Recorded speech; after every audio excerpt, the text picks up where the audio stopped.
Futures and options on futures trading involve substantial risk and is not a suitable investment for all types of investors. Past results are not necessarily indicative of future results. When I use the word I in this video, it refers to what I teach in my charting course or what I author in my twice daily oral and written updates. Prices shown on charts and quote boards are in real time and take into account all known activity up to this point in time.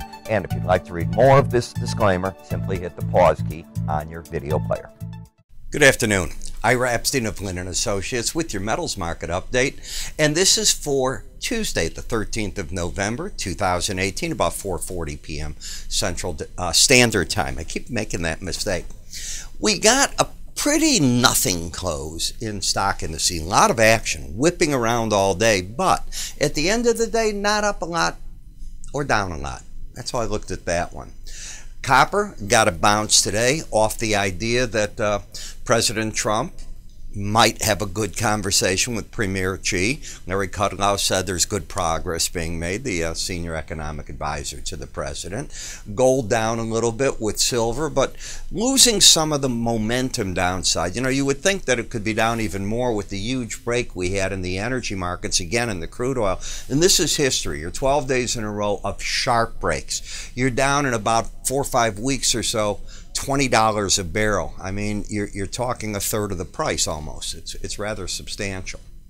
When we look at gold, I'm still going to say it's in an overall up thrust until you close under that break low right there. You still have a pattern of basically higher lows. Where's the bias? The bias is down. As long as the market closes under the 18-week moving average of closes, I look at the market with a negative bias. Close back over 1209, about $8 higher, I'll turn into a positive bias. As we look at the chart here without any studies on it at all, and then I add my swing line, the swing line has been in a pattern of lower highs, lower lows. That is the definition of a downtrend. You filter it by, at times, looking at other indicators. One of them I use is the moving averages. It's more than one.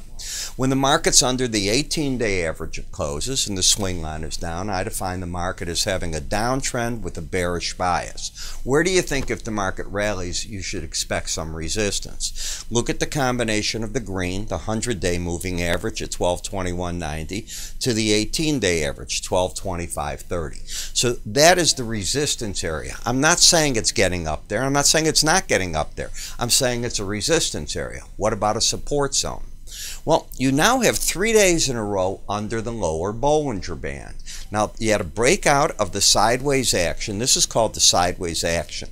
You broke out to the downside. You closed under it there, there, and there. I use the rule of Bollinger Bands, which says 95% of the time, the market will do what? It will stay within the Bollinger Bands, the black line in the top. Can the market step out of them? Of course, that's the 5%. I then look at each successive day that it does it on a closing basis and say, okay, 3 days in a row out of the 5% gives a 2% probability that the market will stay under that band tomorrow. That's all it says. It's also one of the things I teach when I teach charting. I tell people, I think you can do better than buying over Bollinger Bands. I think you can do better than selling under Bollinger Bands. I'm going to say the same right here. You wait for the market to give you what you'll call that pop, one way or the other, that you might want to come in. You can do it any way you want. But even crude oil didn't step out of all those Bollinger Bands and stay that way on this break. When you look at momentum, the slow stochastics are oversold. I define anything as oversold are readings in either of the lines. One's called a K line and a D line. The whole difference between the lines is the red line, same formula, is using 3 time frames because it's a daily chart, 3 days, and the dark line is using 5. That's the difference. So the red's going to whip back and forth over the blue, if you will. They are oversold right now. So I have a market that's extended on the downside because it's under the Bollinger Band, trend down, bias down.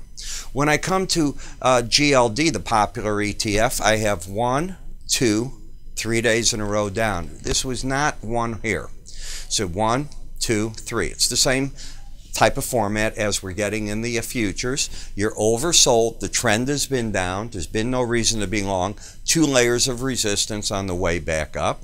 GDX is a better looking chart. That's all it is, a better looking chart, because it's really not done much to stay under the Bollinger Band.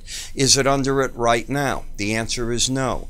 The Bollinger Band's 1842. You closed at 1842. So you've come down, you hit that band, and you're sort of stalling there. That's all that you can say. It is also not a trend. You've got a higher high, lower low. We see the downside bias. We see the momentum down.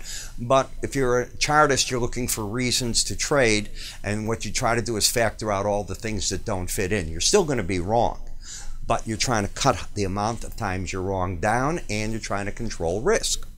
When you look at the gold-silver ratio, what have I been saying? I've been saying, I think very clearly, it's unusual for gold to get a bottom without the base metals participating, and they're not. Silver keeps losing to gold. When that changes, I might change my tune. I'm not there.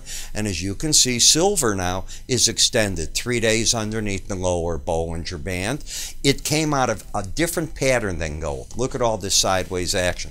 This is just plain very bearish, and it's staying that way. But it's still 3 days under the band. It's a 2% probability of staying under it the way that I calculate it. The market's got momentum to the downside. I still say that the bears will be looking at this market, not bulls, and anyone long is in trouble. When you come to the copper market, you had an outside day up. If today's lows are taken out, that's called a trap for the bulls, and I would then put into play, and it's not far away in this case, the lower Bollinger Band. You tell me where the market went up to and stopped. You wouldn't see that number other than saying, if we get a rally, first resistance might be the 18-day average, then the 100, bingo. I call that pretty much on the money, and notice that the market closed at the lower part of the day. Bears are still in full control of this market. In the platinum market, you've had a pattern of what we'll call now a vertical price drop, going straight down from the 885 level, $40 if you will, to 845. Momentum down, bias down. I do not say it's in a trend. It's not the way I define a trend, but at 870.30, it lost its bullishness. You had a pattern of higher lows, and you lost it right there. So that was the spot where the market lost its bullishness. And a battleground is forming again in the palladium in total sideways action, as I define it. Yes, the trend is down with lower highs, lower lows, and the bias is down. Momentum has gone flat. If one were to sell short here, where would you put a stop? And it's way up over this number here. So I think that what's happened in some of these markets is fear and whatever has set in, and people aren't trading them.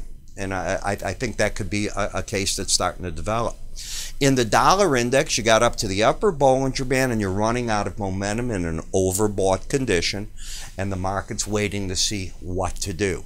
And obviously what rules the day here is they've just cleared it, but what's been going on in stocks and crude oil, that are the big events. But we have CPI tomorrow. We've got a whole series of new events, and we will be writing about them. If you'd like to get what our research is about, be it on the metal markets, be it on the currencies, and so on, just simply give us a call or go to our website, sign up for one of our free offerings, even our market letters if you haven't gotten them, or my own. We give different ones out. You can click here, and away you go.